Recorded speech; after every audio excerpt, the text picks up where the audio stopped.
Started. Zombie on the track. Started from the bottom, now we here. Started from the bottom, now my whole team fucking here. Started from the bottom, now we here. Started from the bottom, now the whole team here. Nigga, started from the bottom, now we here.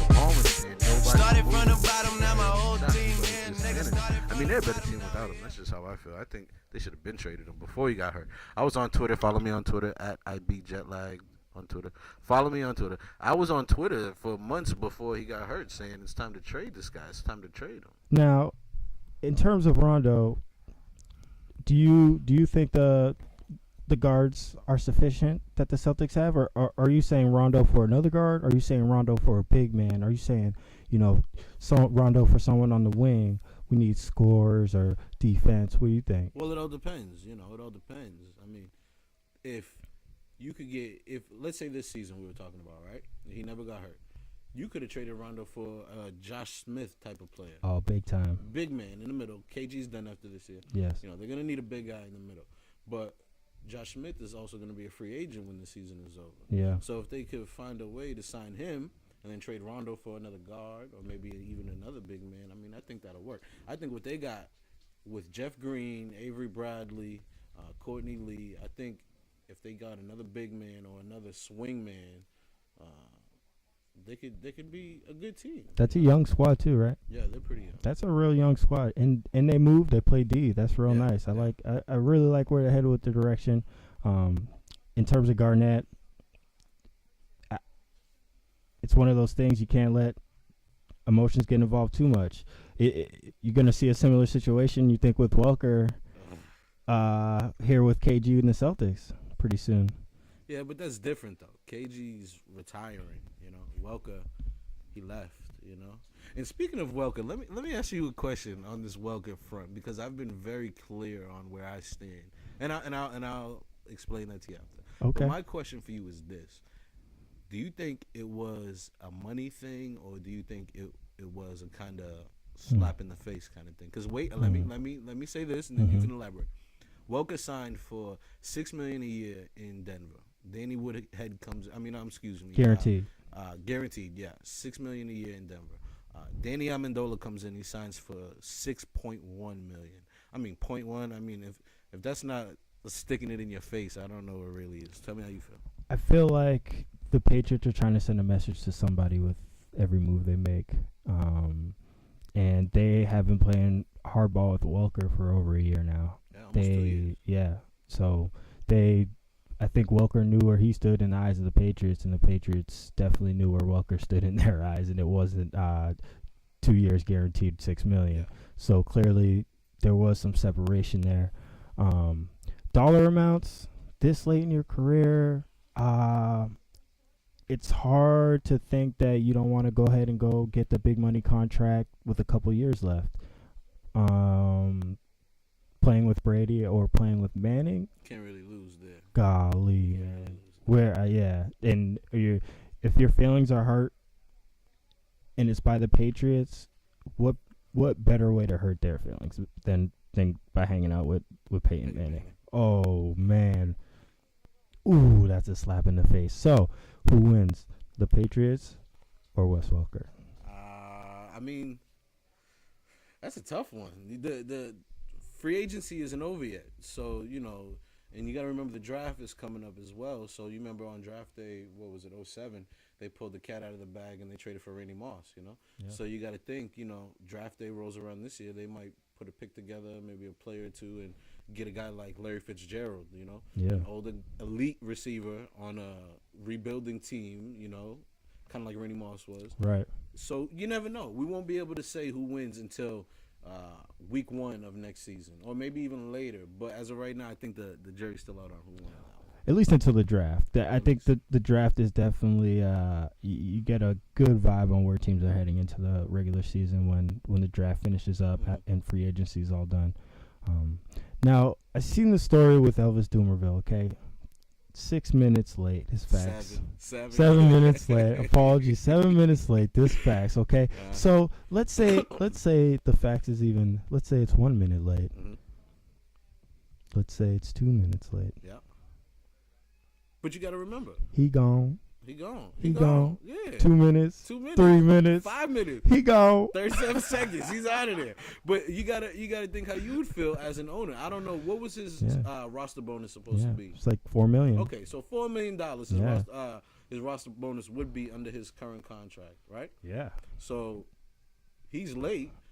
You're trying to get him to restructure his contract. He's already agreed to do that. Yeah. So the owners might be feeling like he's trying to pull a fast one on them. Get the $4 million first, and then be like, okay, let's restructure my. Oh yeah, definitely, man. And they all the franchise had to do was catch him slipping just a little. And they did. Just a little bit. And that 7 minutes was just enough. And they were like, all right, we'll see you later. So what do you think about him coming to the Patriots? We still need a pass rusher. Freeney was in town. Yeah. John Abrahams was in town. They just signed Wilson. Yeah, they signed Wilson. I think, they need a corner still. And it also, they were in between, 4-3, the 3-4. They're obviously a very versatile defense. They bring Freeney in or a guy like Abraham. I'm thinking those guys could bring some versatility, but they're old. The defense is obviously trending in a different direction right now. Exactly. These are older guys, and the Patriots are notorious for bringing in older guys late in their career. They take a little bit of a pay cut, and a little more flexible with their position. And if those guys are willing to play outside of their comfort zone maybe a little bit, then I think they might be a good addition. But golly, I'd rather see some younger players, faster players run around than some older guys, especially when you have Brady. Yeah, but I think, the way the Crafts and Belichick are looking at it, they probably got, 4 more years with Brady? So they don't have 2 years to develop a defensive end. True. They need to get somebody in there that can play now, Yeah. And I think that's where they're coming from on that. In terms of Freeney or Dumervil, who brings more to the table? I think Dumervil does. I mean, he's younger. Yep. Maybe not by much, but he's definitely younger. Their careers are trending in different directions. Freeney is coming down a little bit. Yeah.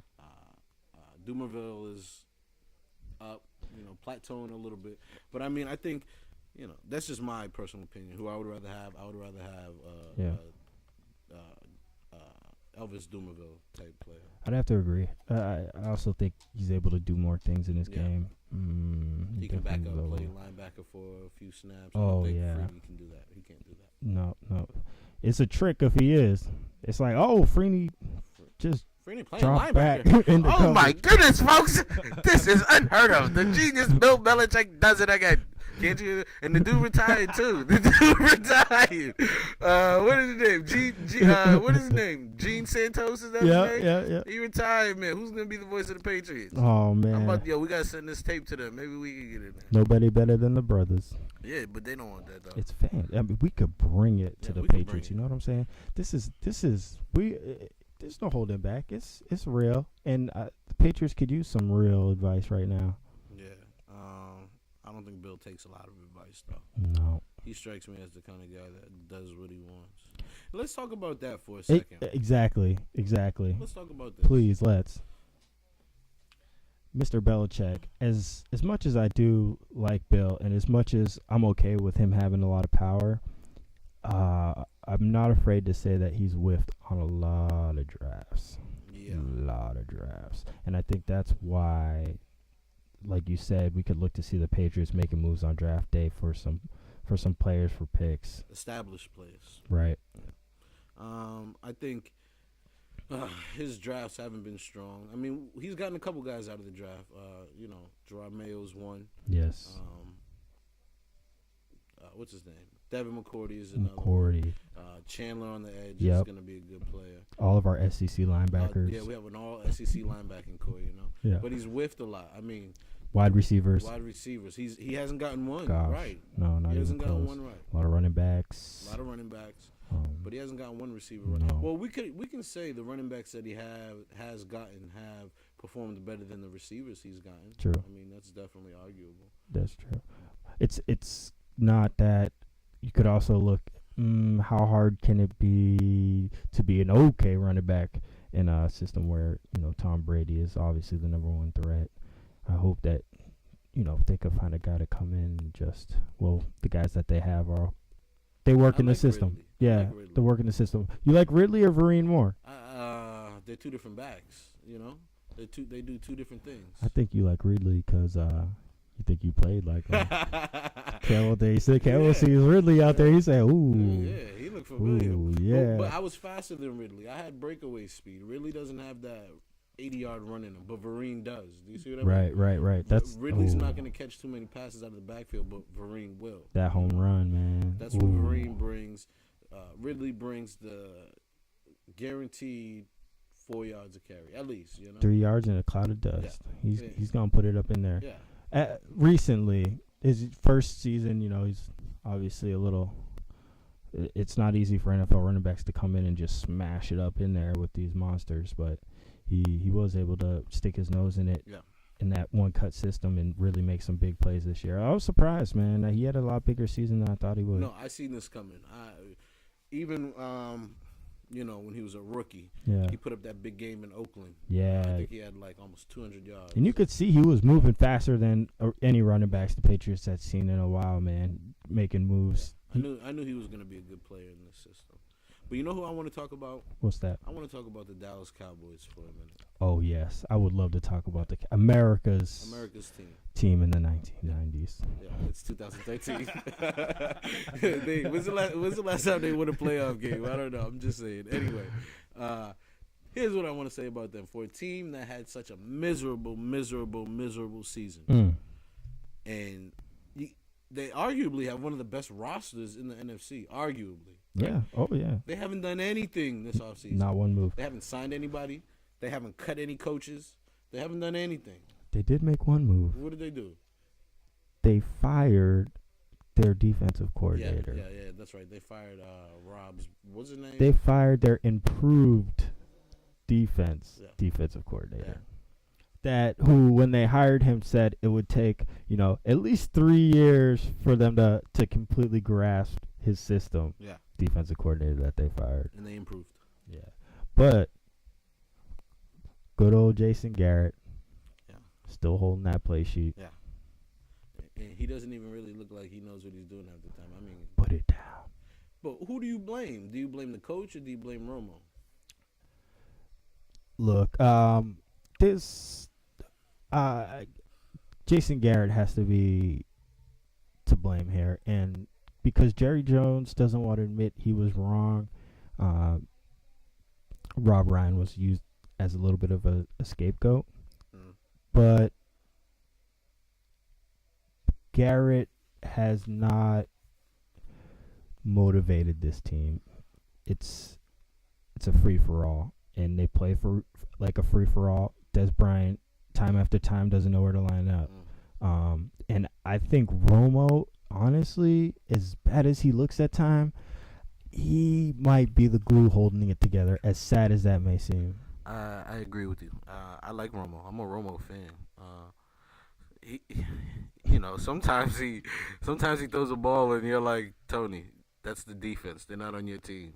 But sometimes, no, Tony, no. You're wearing white jerseys today. But sometimes he has games and he makes plays and you're like, wow, that's Tony Romo, So I don't know. I think they're too scared to let him go because honestly, who's out there to replace him? I'm gonna go out on a limb here.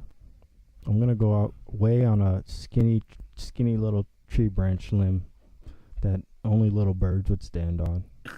Only little birds? Only the smallest of little birds could possibly stand on. Uh-huh.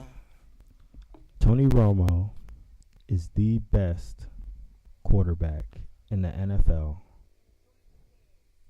that cannot win a playoff game. I said it. There it is. The best.